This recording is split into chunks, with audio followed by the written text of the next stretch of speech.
本频道由宝岛阵地边境战场现代战场场地提供。让对手完蛋就用 TBRM BB 弹，说明栏以及置顶留言里面都有购买连结。好想破千赞啊！顺手按个赞，让你人生变灿烂。生命灿烂关怀协会关心您。不知道大家有没有发现，近几年呢，生存游戏的场地已经渐渐变得 CQB 化了，而玩具枪的主流也随着真枪一样，长度越变越短。主要目的呢，就是在狭窄的空间当中，让自己的行动可以游刃有余。但有时候呢，会在一些必要的位置，会发现自己手上的武器好像少了一样东西。我这个主打着全民国防之名行玩生存游戏知识的频道，毕竟谁都不想要进门之后呢，第一个被开枪打死。而玩具枪的世界呢，就随着真枪的世界一样，如果真实世界有什么样子的武器，玩具枪的世界就有许多玩家有想要把它搞出一样类似的东西出来，就像我上次做的破炮一样。而手榴弹这个玩具呢，在玩具枪市场里面应该有15年左右了吧。而随着时间的演化，现在的手榴弹已经分成3种系统了。今天呢，我们就帮大家为这3种系统来做一个对比。首先呢，我就介绍这个在台湾市场比较常见的音爆手榴弹。那它的动力来源呢，是来自 CO2 动力，透过弹簧瞬间回弹的力道，刺破 CO2 上面的薄膜，再利用 CO2 瞬间膨胀的力量，让外壳瞬间被 CO2 空气挤压，进而产生爆炸的效果。而里面中心的这个杆呢，它底部有控制秒数的这个螺丝，最快是2秒，最慢是8秒。如果依照拟真程度来说的话，这款虽然它不是火药动力，但是它的拟真程度相当的高，而且它的价格呢，一组买下来大概1000块有找，可以说是物有所值。而接下来介绍这款弹片式手榴弹呢，是近期比较开始慢慢流行的。它的动力来源呢，就是属于弹簧动力，而它引爆的方式也非常简单，先拉开插销，在抛出去落地的同时，它里面的机关就会触动弹簧释放，造成它爆炸的效果出来。而它复位的方式也非常简单，先压下2块弹片，再用外弹片固定被压下的2块弹片，依此类推，再把插销插回孔里面，基本上就大致完成了。那另外它的填弹方式就是这个底盖把它旋转打开之后呢，再往里面倒 BB 弹就 OK 了。而弹片式手榴弹的材质呢，除了弹簧以及平衡杆还有一些螺丝固定之外呢，大部分都是属于塑胶材质的。而这个弹片手榴弹呢，它的价格我刚刚查了一下，是落在200块左右。这一款刚出来的时候，我记得是300到500块左右不等。价格的话，就给大家参考一下。唯一要用的耗材就是 BB 弹，那其他就没什么耗材出现，毕竟它是用弹片的方式把它弹出来的，所以它没有什么太多的耗材。那接下来说的这个就是龙卷风系统的手榴弹。那它的材质呢，我这一款它的底盖是金属，外层这个壳呢是塑胶的，上层这个也是金属的，而填弹孔跟出弹孔是同一个位置，而里面的中心可以看得到它有一层一层的，有点像是3D 列印的感觉。而它的动力来源呢是属于瓦斯。那这个龙卷风系统的手榴弹呢，一般在国外买的话大概都要3000块左右。那我买这个是另外买的，它比较便宜一点，是落在1000块左右，非常的便宜。那它有什么耗材呢？目前用下来耗材也是只有 BB 弹，那其他也没有什么特别需要维修或什么样子的耗材，因为它是瓦斯动力的，所以它重复使用的成本会比较低一点。那填弹方式也非常简单，先把它的中心点压下去，再利用它的这个插销先把它的中心点固定，接下来就是灌满瓦斯，最后呢就是用填弹器把它里面的弹全部填满。那它引爆的原理也是碰撞式的，而爆炸的原理也非常简单，你只要把这个插销拔开丢出去，它碰到地上的一瞬间呢，它会释放中心的这个点，把所有瓦斯集中在这个出弹孔的地方，一起把 BB 弹喷出来，再利用单一出气孔的原理呢，让这个手榴弹旋转，造成 BB 弹扩散的效果。大致上就是这样。好的，那以上这3款手榴弹基本上介绍完之后呢，接下来我们做一些简单的小测试，看一下它的效果以及性能如何。过了1万订阅这么久，我终于推出我自己的东西啦！就这2款，一个是我的自己的 T 恤，以及我自己做的 Polo 衫，还有一个是我的背章。那首先呢，我先介绍 T 恤，毕竟是要卖我的衣服，我一定是买我自己喜欢的东西。大家应该可以看得到，我这边身上穿的就是我自己的 T 恤啊，有我这个小人头。像我平常穿的衣服，大部分都是属于透气排汗材质的。那材质呢是100%的聚酯纤维，抗 UV 指数是 UPF50+，主要是透气排汗材质，而且穿起来是有那种丝滑的那种感觉，非常的舒服。前面呢就是我的这个大头的这个 logo， 后面呢就是我这个 Airsoft 黄标气枪人的这个 logo。那这个形状呢，我是主要是采我 YouTube 主页上面的那个横幅那个形状。许多穿那种 T 恤的人都知道，如果脱衣服大部分都是这样子脱的。那我这个 T 恤呢，它主要的这个领口设计就是双针缝车线，主要就是比较不容易起荷叶边。那另外一个就是 Polo 衫的部分的，那 logo 就是跟 T 恤相反的位置，就是前面是我这个黄标气枪人这个英文的 logo， 那后面才是我的这个大头的可爱图案。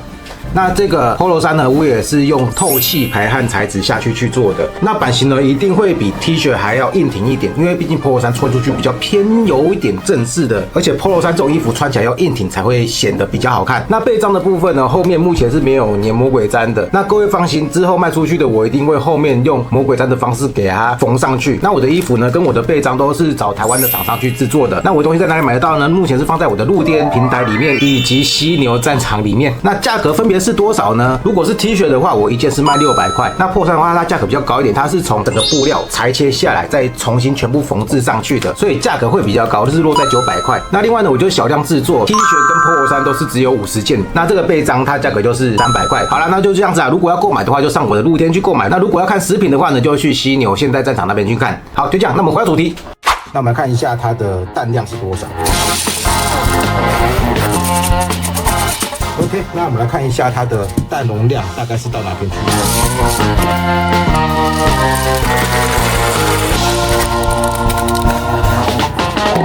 然后它的弹容量差不多800多颗左右。那接下来是这个弹片式手榴弹。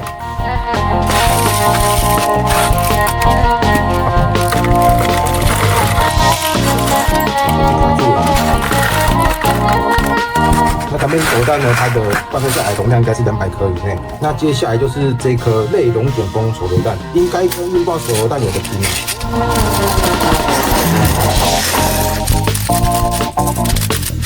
好，那类似这种龙卷风手榴弹，它的好处就是你填满之后，它的晃动声音会比较小。那我们接下来看一下它的容量大概是多少。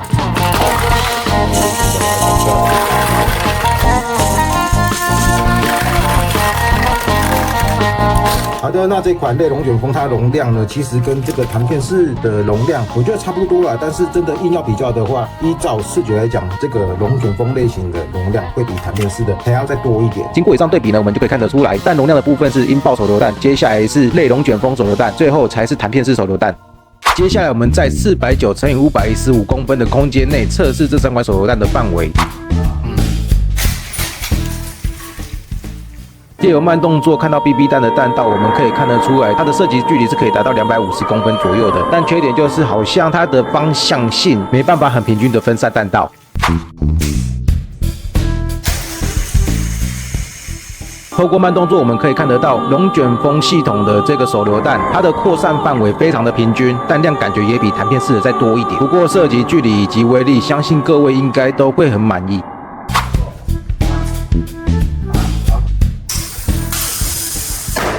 透过慢动作，我们可以看得到这款音爆手榴弹，不管是威力以及弹容量，还有声音都是最强的。那范围呢，可能没有像龙卷风或者是弹片手榴弹那么的快速扩散到四周，但它的范围就是从集中到扩散。严格来说，扩散范围也算是非常的平均，只是速度稍显不足。OK， 那经过以上测试下来呢，相信各位在自己的心目中会对于这3款手榴弹有一定的排名。那对于这个部分呢，我帮大家分析一下。首先呢是这款弹片式手榴弹，大家千万不要被弹簧动力，然后就觉得它的威力不强。实际上刚才测试下来呢，它的扩散范围可以达到2.5公尺。其实，在生存游戏场上，这个距离已经足够使用了。外加上它的价格呢，非常的便宜，200块到500块左右就买得到了。只是呢，它的缺点就是弹量比较少一点。另外，扩散性的部分的话，它比较偏向集中一点的方向。虽然有其他少许的弹有喷向四周，但是对于手榴弹来说，集中性非常好，也不一定是好事。那另外跟大家说，它的这个底盖，真的需要再多注意一下。大家可以看得到，我这个底盖其实有锁上螺丝了啦。那是因为有一次我在测试的时候，就直接这样子垂直丢下去。那它的底盖呢是用塑胶材质制成的。那经过重力加速度撞下去呢，它的底盖就直接报废了。那最后呢，我是把它粘上去，然后再钻孔，然后再用螺丝把它锁好固定的，还是可以使用啊。只是大家就是需要再注意一下。那毕竟这款手榴弹是这3款当中属于最便宜的一款。那今天测试下来呢，它的表现呢，我觉得算是物有所值，更可以说它算是物超所值。毕竟一个200块丢出去还可以回收，就算坏掉也不心疼。而且对于现在许多的 CQB 场地呢，这款手榴弹真的会非常的友善。OK， 那接下来就是这款属于龙卷风系统的手榴弹了。经过前面的测试下来呢，相信各位应该看得很清楚，它的扩散面积呢是这3款手榴弹当中最平均的。虽然它的弹量呢没有有像音爆手榴弹那么多，但还是比弹片式手榴弹还再多一点。而且它的动力是属于瓦斯动力，对于许多玩家来说算是比较好处理。毕竟有些人不一定随身都会带CO2钢笔，那瓦斯的话，有玩瓦斯枪的朋友，又或者说你的副武器就是瓦斯枪，你就可以拥有一个手榴弹来帮你做一个清空房间的动作。那许多老手也知道，有关于龙卷风系统的手榴弹呢，一开始卖进来都差不多是3000块起跳，我是另外买的，应该是台制的，就只要800到1000块左右，那价格直接就除以3了。我觉得算是一个非常好入手的玩具。那如果各位要买国外的龙卷风手榴弹的话，我也非常的支持，毕竟它就是灌瓦斯，然后持续回收的，平均对于耗材以及它的性能呢，它是属于全方位性的 ，CP 值我觉得相当的高。相信刚刚的测试大家有看到，它不管是威力啦、声音啦，又或者是扩散范围、弹容量以及拟真度来说，它都是1等1的。但是就像我之前讲的，好货不便宜。它虽然刚入手的价格就只要1000块有找，但是它后面的补充包呢，20颗装这个外面的这个爆破壳呢，20颗装一袋就差不多500-600块了。另外它的动力来源就是这个 CO2， 我看到市场上差不多价格都是要落在11块左右，而且经过刚才的测试呢，它的弹容量是落在800颗左右，而市售大部分的 BB 弹包装呢，一袋就差不多1公斤左右，换算下来一颗0.2克的 BB 弹呢，你一包大概150块，150块再炸5次，平均炸一颗30块。那帮大家换算一下，500块除以20个外壳等于一颗25块，再加上11块的 CO2， 再加上30块等于66块。也就是说呢，你每丢出去一颗音爆手榴弹所耗费的耗材成本就要66块了。大炮一响，黄金万两。所以这边的话就是丢给大家自己去做决定啊。如果你要一个非常好又非常拟真的效果的话，就选择音爆手榴弹。那如果各位想要威力兼顾又不想要耗费这么多耗材的话呢，大家可以去选择这个龙卷风系统的手榴弹。那如果荧幕前面你觉得你的经济状况有限的话呢，那可以考虑这个200块的这个弹片式手榴弹。那另外跟大家讲一下，这2款手榴弹都是属于触发式爆炸型的，意思就是说呢，你丢出去它碰到地板的那一刹那，它的开关才会启动。那这边的话就希望大家注意一下，这2款手榴弹呢，建议都是用抛丢型的，不要用投掷型的。第一个原因就是它属于要回收的嘛，所以你抛得太远的时候呢，你要找回来会比较难找一点啦。第二个原因就是它的耗材是在里面，不是在外面的，也就是说你投掷出去呢，第一个伤到的就是它的外壳。那可能这一款的话会比较还好一点，但是这款弹片式手榴弹的话呢，虽然它的外壳是塑胶射出，我相信在太高的地方落下来，掉到比较硬一点的地板上面的话，我相信它应该也很容易挂掉。因为就像刚才说的，我之前做实验直接这样子垂直下去，这一块底板它就分离了。所以如果要买这2款的朋友呢，就是大家要再注意一下。OK， 今天影片就到这边，喜欢这部影片的话，记得订阅、开启小铃铛、选择全部通知、按赞以及分享。如果你有任何讯息想要私我的话呢，可以追踪我的 IG 以及 FB。你有手榴弹吗？以上这3款手榴弹，你有用过哪一款呢？欢迎在底下留言区跟大家留言以及分享哦。好了，那就这样子，我是苏瓦克，我们下次见，拜拜。